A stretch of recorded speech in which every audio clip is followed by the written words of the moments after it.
बिस्मिल्लाहिर्रहमानिर्रहीम। अस्सलाम वालेकुम नाज़रीन, मैं हूं फैयाज राजा और आप देख रहे हैं आपका अपना यूट्यूब चैनल। दोस्तों, इस्लामाबाद के बाखबर हलकों ने पाकिस्तान तहरीक इंसाफ के इस ऑफ द रिकॉर्ड दावे की हैरानकुन तौर पर तस्दीक कर दी है कि अडयाला जेल में अमलन इमरान खान को पाकिस्तानी खुफिया एजेंसी के हवाले कर दिया गया है और इमरान खान इस वक्त बराह रास्त ISI की कैद में हैं। इमरान खान माजी में पहले भी इस जानिब इशारा कर चुके कि खुफिया एजेंसी अडयाला जेल के अंदर उनकी मुसलसल मॉनिटरिंग कर रही है और उनके तमाम तर मामलात के ऊपर गहरी नजर रख रही है, मगर इस मर्तबा इमरान खान का बैरूनी दुनिया से राबता भी अमलन मुनक़ते कर दिया गया है, जिसने कई बड़े खौफनाक सवालात उठा दिए हैं। क्योंकि गुज़श्ता 5 दिन गुजर जाने के बाद अभी तक 5 दिन हो गए, इमरान खान के किसी फैमिली मेंबर या इमरान खान के किसी वकील की इमरान खान से कोई मुलाकात नहीं करवाई गई, जिसकी वजह से इमरान खान की सेहत, इमरान खान की खैरियत और इमरान खान की सिक्योरिटी के हवाले से संगीन खदशात का इजहार किया जा रहा है। और आज KPK हुकूमत के तर्जुमान बैरिस्टर सैफ की जानिब से भी इमरान खान की सेहत और इमरान खान की खैरियत के हवाले से संगीन तरीन खदशात का इजहार किया गया। मामला हाई कोर्ट के अंदर भी गया, लेकिन फौरी तौर पर इस हवाले से मामला आगे नहीं बढ़ सका, क्योंकि इससे पहले अदालती हुक्म पर इमरान खान की उनके वकला और अहले खाना के साथ हफ्ते में 2 मरतबा मुलाकात करवाई जाती थी। लेकिन अब तौहीन अदालत की जा रही है, मुलाकात से मना कर दिया गया है। 18 अक्टूबर तक तमाम तर मुलाकातों पर पाबंदी। ये मामला जुड़ा हुआ है, डॉट्स को कनेक्ट करना होगा, क्योंकि 18 अक्टूबर से पहले SCO कॉन्फ्रेंस भी, 18 अक्टूबर तक आईनी तरमीम भी पास करवानी। उन दोनों मामलात को माफिया हैंडलर्स और सूरतकार जोड़ जोड़कर साथ साथ लेकर चल रहे हैं और उसकी आड़ में इमरान खान पर मुलाकातों के हवाले से पाबंदी लगाई गई। जराए ये भी दावा कर रहे हैं कि इसी दौरान इमरान खान का मामला फौजी अदालतों की जानिब, इमरान खान के ट्रायल की जानिब बढ़ाया जा सकता है और खुदा न ख्वास्ता इस मामले के अंदर इमरान खान को मेरे मुंह में खाक, खुदा न ख्वास्ता फांसी या अदालती कत्ल का सामना करना पड़ सकता है। महमूद खान अचकज़ई इस हवाले से पहले ही पाकिस्तान के सीनियर तरीन सियासतदान इशारा कर चुके कि खुदा न ख्वास्ता इमरान खान के साथ जुल्फ़िकार अली भुट्टो की तरह का सलूक किया जा सकता है।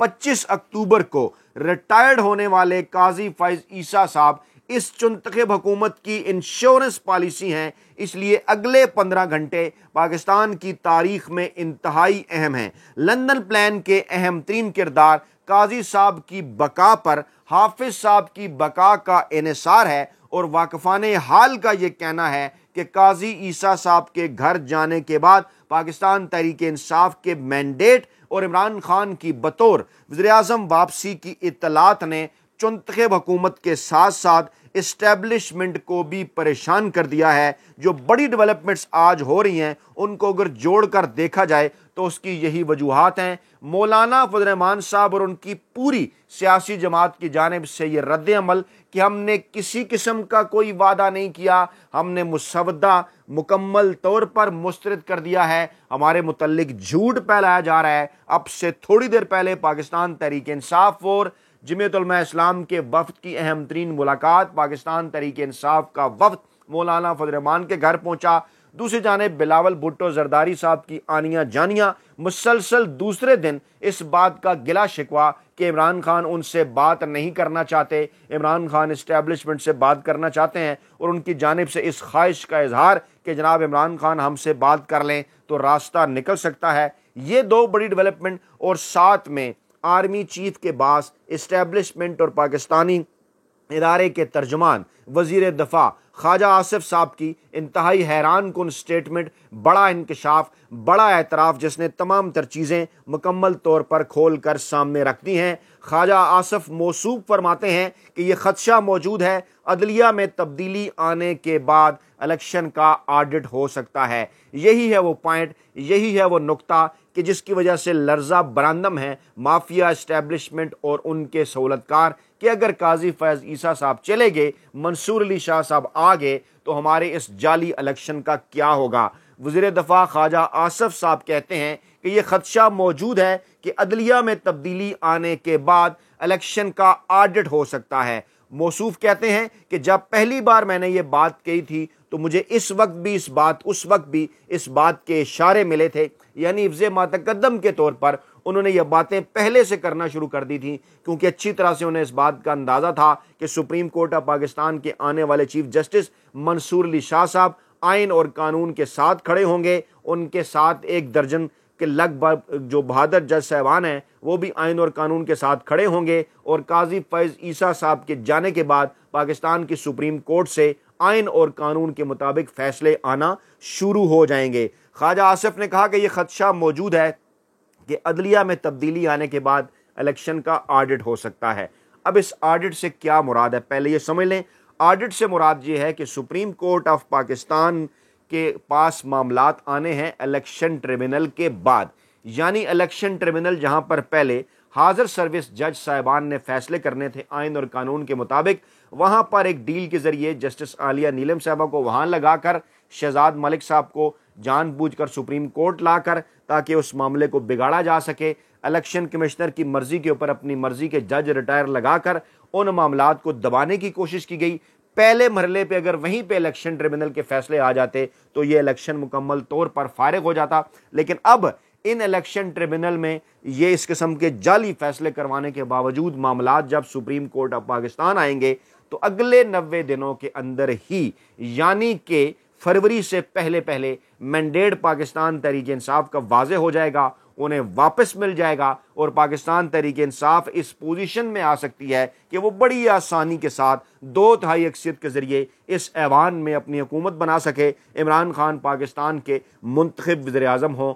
अब इस चीज़ से क्योंकि उन्होंने बचना था, यही है इलेक्शन का ऑडिट। ख्वाजा आसिफ साहब फरमाते हैं कि मेरी दुआ है ये लड़ाई आगे ना बढ़े और मामलात इंतहाई संगीन हो सकते हैं, यानी ये उन्होंने इन बिटवीन द लाइन्स धमकी दी है एमरजेंसी के हवाले से, मार्शल लॉ के हवाले से, या खुदा न खास्ता पाकिस्तान तहरीक इंसाफ और इमरान खान पर पाबंदियों और उनके मुकम्मल ब्लैकआउट के हवाले से कि उन तक ना कोई बात पहुँचे ना उनकी कोई बात बाहर आए। इमरान खान का राब्ता पाकिस्तानी अवाम के साथ, वकला के साथ, अहले खाना के साथ मुनक़ता कर दिया जाए, उसके बाद कुछ पता ना चले क्या हो रहा है इमरान खान के साथ खुदा न खास्ता, और उनका मामला जो है वो फौजी अदालतों के अंदर ले जाया जाए और खुदा न खास्ता मामले को अदालती कत्ल की जानिब बढ़ाया जाए।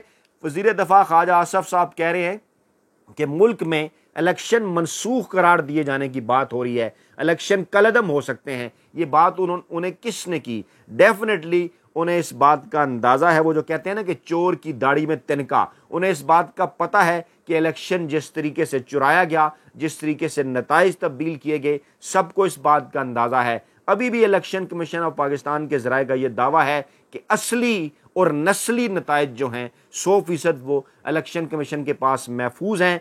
तमाम तर फार्म बदल लेने के बावजूद असली फार्म अभी भी मौजूद हैं, रिकॉर्ड मौजूद हैं, वोटों के थैलों में गड़बड़ कर लेने के बावजूद असली रिकॉर्ड मौजूद है। और किसी वक्त अगर कोई रिकॉर्ड खुला तो फिर ना सिर्फ काजी फैज़ ईसा साहब बल्कि इसके साथ साथ chief election commissioner Sikandar Sultan Raja साहब और पाकिस्तानी इस्टेब्लिशमेंट के अहम तरीन ओहदेदार भी सुप्रीम कोर्ट ऑफ पाकिस्तान के फैसले के नतीजे में हॉट वाटर्स में होंगे। मैं ये जो बात कर रहा हूँ इसको गौर से समझना है। उन हॉट वाटर से ये मुराद है कि उनके खिलाफ, जैसा कि इमरान खान कह चुके, आपको याद होगा जंग ग्रुप ने बड़ा गलीज प्रोपेगेंडा इमरान खान के खिलाफ किया था, जब इमरान खान ने कहा था कि इलेक्शन और अवामी मैंडेट जैसे आपने चोरी किया है, आपके ऊपर तो संगीन गद्दारी का मुकदमा दर्ज होना चाहिए। इस संगीन गद्दारी के मुकदमे में काजी फैज़ ईसा साहब भी आ सकते हैं, सिकंदर सुल्तान राजा साहब भी आ सकते हैं, पाकिस्तानी इस्टेब्लिशमेंट के अहम तरीन ओहदेदार भी आ सकते हैं। सिर्फ एक ही बयान अगर पिंडी के कमिश्नर साहब का सामने रख लिया जाए जिनको गायब कर दिया गया था, तो वो बड़ा एतराफ़ था। अगर वो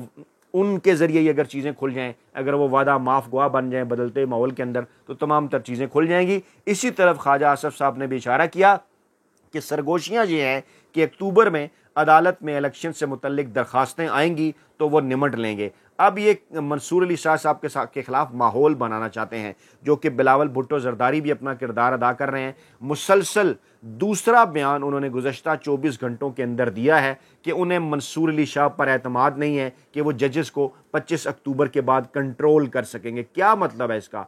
क्या आप जजेस को कंट्रोल करना चाहते हैं? क्या चीफ जस्टिस का काम ये होता है कि वो जजेस को कंट्रोल करे या आइन और कानून के मुताबिक फैसले देना होता है? अगर कंट्रोल करने की बात है तो गोया आप ये कहना चाहते हैं कि काजी फैज़ ईसा साहब ने जजेस को कंट्रोल किया हुआ है। एक तरफ तो आप कहते हैं उन्होंने अपने इख्तियारात तकसीम किए, दूसरी तरफ आप कहते हैं कंट्रोल किया हुआ है। अगर कंट्रोल करने की बात है तो फिर चीफ जस्टिस, साबिक चीफ जस्टिस उमर अता बंदयाल साहब या खोसा साहब या दीगर चीफ जस्टिस साहबान पर फिर आपका क्या एतराज़ बनता है? उन्होंने तो फिर ज़बरदस्त कंट्रोल किया हुआ था। कंट्रोल करने से आपकी मुराद ये है कि आज़ादाना फैसले ना कर सकें जजेस, और मंसूर अली शाह साहब को डील के ऊपर आमादा किया जाए कि आपका नोटिफिकेशन तब जारी किया जाएगा अगर आप ना ही इलेक्शन खोलें। और एक और बड़ा मामला है जो इसके अंदर, वो क्या है? वो बड़ा मामला है जनाब, बड़ी रिटायरमेंट अगर काजी फैज ईसा साहब की हो जाती है तो उसके बाद फिर बड़ी तब्दीलियां, मामला खदशे का इजहार जो है, जो किया जा रहा है हुकूमती हल्कों की जानिब से कि मामला सिर्फ काजी फैज ईसा साहब की रिटायरमेंट तक नहीं रुकेगा,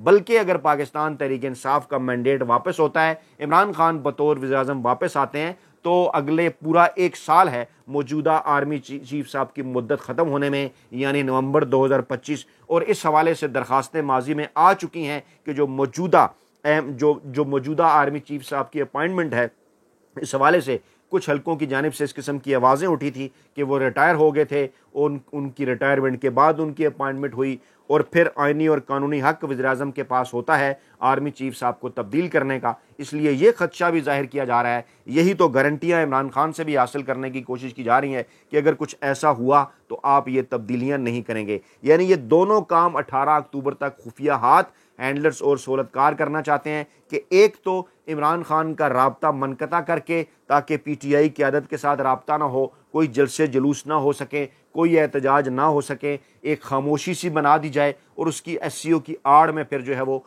आइनी तरमीम कर ली जाए और उन आइनी तरमीम के बाद इन मामलात को संभाल लिया जाए कि काजी फैज ईसा साहब को आइनी अदालत में बैठा दिया, इमरान खान का फ़ौजी अदालत का मामला आइनी अदालत में आएगा, इलेक्शन नहीं खुल सकेंगे, इस किस्म की चीज़ें कर दी जाएँ कि इमरान खान को अंदर रखा जाएगा। या अगर इसके अंदर उन्हें बिलफर्ज कामयाबी नहीं होती तो फिर इमरान खान के ऊपर दबाव बढ़ाकर उनसे किसी न किस्म की कोई डील हासिल कर ली जाए। इसी किस्म की इतलात आ रही हैं। कल के वीलाग में मैंने आपको बताया कि इमरान खान को ये ऑफ़र की गई, इमरान खान को ये एक ज़ोर ज़बरदस्ती की ऑफ़र करार दी जा रही है कि अगले 10 दिनों के अंदर आप हमें NRO दें, हमसे NRO लें, डील करें, बाहर आएँ, खामोशी के साथ बैठें, मामलात को चलने दें, आपको 1.5 साल बाद इलेक्शन दे देते हैं, हाँ फ़लाँ यकीन दहानियाँ करा दें। लेकिन ताज़ा तरीन इतलात के मुताबिक पाकिस्तान तहरीक इंसाफ के ज़राए का ये दावा है कि इमरान खान तमाम तर दबाव बड़े ही ज़बरदस्त अंदाज में उन्होंने बर्दाश्त पहले भी किया, आगे भी चल के बर्दाश्त कर रहे हैं और साफ इनकार उन्होंने कर दिया है। उनके इस इनकार के बाद ही ये आनियाँ जानियाँ हैं। बिलावल भुट्टो जरदारी साहब की ख्वाहिशें हैं कि इमरान खान मुज़ाकरात कर लें और कह रहे हैं मंसूर अली शाह साहब के ऊपर हमारा एतमाद नहीं है। इस वक्त ताज़ा तरीन जो इतलात हैं वो मौलाना फजल रहमान साहब की जानिब से साफ इनकार किया जा चुका है। कुछ बड़ी खबरें मैं आपके सामने सबूत के तौर पर रखने जा रहा हूँ आज की तारीख तक। वो क्या है? एक तो मामला पेशावर हाई कोर्ट के अंदर चैलेंज है, 15 अक्टूबर की उसकी डेट बनी है, जो है वो लगी है। कहा यह जा रहा है कि वहाँ से भी कुछ ना कुछ आइनी कानूनी तौर पर ऐसे नुकात सामने आएंगे, ये मामला मुश्किल हो जाएगा। हाफिज़ अहमदुल्ला जमीयत उलमा इस्लाम के अहम 3 रुकन मौलाना फजल रहमान से गहरा ताल्लुक़, उन्होंने कहा कि अदलिया और आइन के तहफ़्फ़ुज़ की जंग लड़ने का वक्त है, वकला तंजीमें बाहर निकलें। आइनी अदालत के नाम पर कठपुतली अदालत कायम की जा रही है जो एग्जीक्यूटिव की ताबे होगी और चीफ जस्टिस वज़ीर-ए-आज़म लगाएंगे। तमाम इख्तियारात वो दे रहे हैं जो सुप्रीम कोर्ट के पास हैं। सुप्रीम कोर्ट को खड़े लाइन लगाना चाहते हैं और कौमी सलामती के नाम पर किसी भी इक़दाम के ख़िलाफ़ कोई अदालती कार्रवाई नहीं हो सकेगी।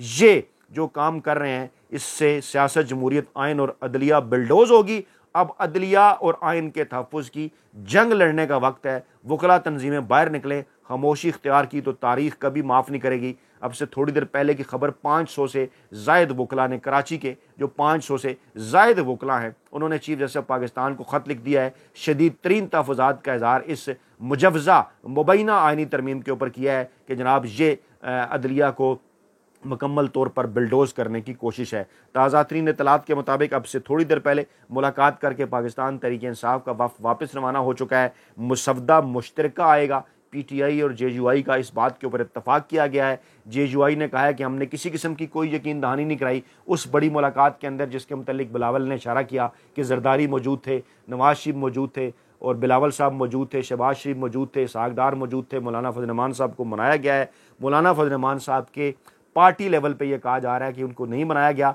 और मौलाना फजल रहमान साहब जब तक इन तरामीम को नहीं मानते, इस मसवदे को नहीं मानते, मुमकिन ही नहीं ये तरामीम किसी सूरत नहीं हो सकती। लेने के देने पड़ चुके हैं। 10 से ज़्यादा अरकान मुल्क से बाहर हैं, MNA और सेनेटर, उनको बुलाने और वापस पहुँचने की हदायत भी फौरी तौर पर जो है वो जारी कर दी गई हैं।